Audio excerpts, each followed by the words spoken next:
Okinawa, 1809.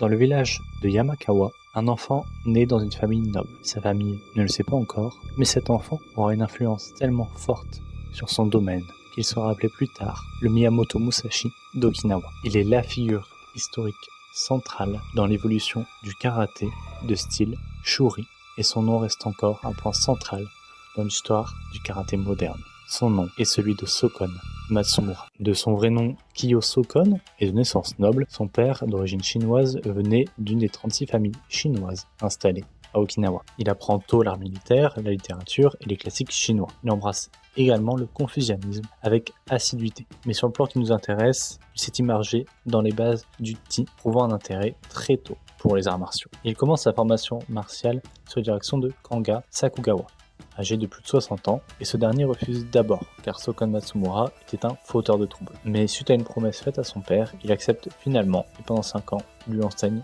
son art, ce qui est considéré comme un moment marquant dans l'histoire du karaté. Il voyage également en Chine et se forme au Chuanfa, aussi appelé Kanfa. Il aurait appris cela auprès de militaires chinois comme Kiwa et Ason.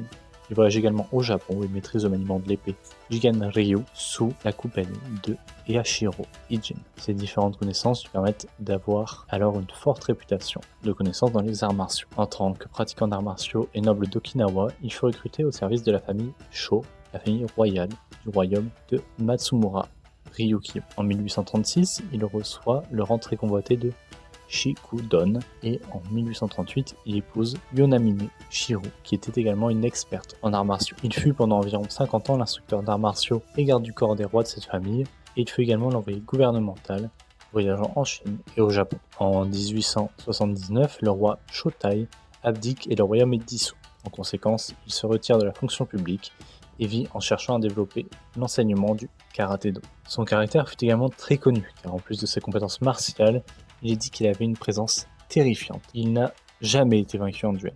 Son élève, Itosu Anku, le décrit comme aveuglant d'une rapidité et d'une force trompeuse. C'était un homme déterminé, pratiquant les arts martiaux avec une dévotion fanatique. Déjà à 14 ans, il visait à devenir le plus grand combattant du royaume. L'anecdote de sa vie raconte qu'il a pris part à un concours de corrida pour vaincre le taureau. Il décida d'aller voir le taureau et le frapper à plusieurs reprises pour l'amadouer au fil des mois, au point que ce taureau eut peur de lui. Bien que ce ne soit pas totalement attesté, cela cimentera sa réputation redoutable. On croit largement d'ailleurs que le karaté dit linéaire n'existait pas avant lui.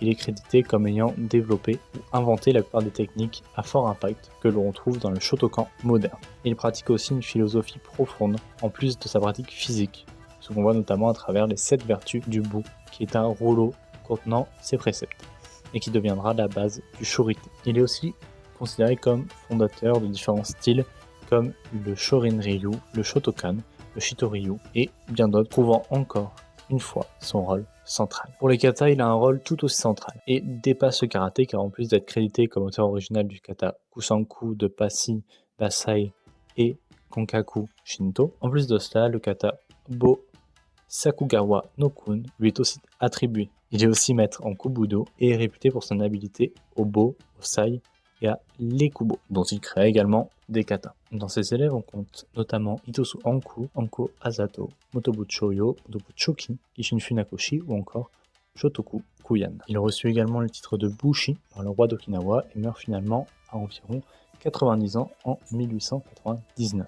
Même sa date de naissance et de mort font débat. Pour cette vidéo, j'ai utilisé les dates sur la plaque de son tombeau, mais on entend parfois la mort en 1901, 1896 ou 1892 et comme naissance 1798 ou encore 1800. Bien que peu connu par la majorité des karatékas, il est la pierre angulaire de l'histoire du karaté et fait le lien entre le karaté primitif avec le Te et le karaté moderne. Et en plus de cela, il apporte les connaissances d'autres arts martiaux qu'il pratique en Chine ou au Japon, et techniques centrales dans le karaté moderne. Sur ce, moi je vous dis à la prochaine.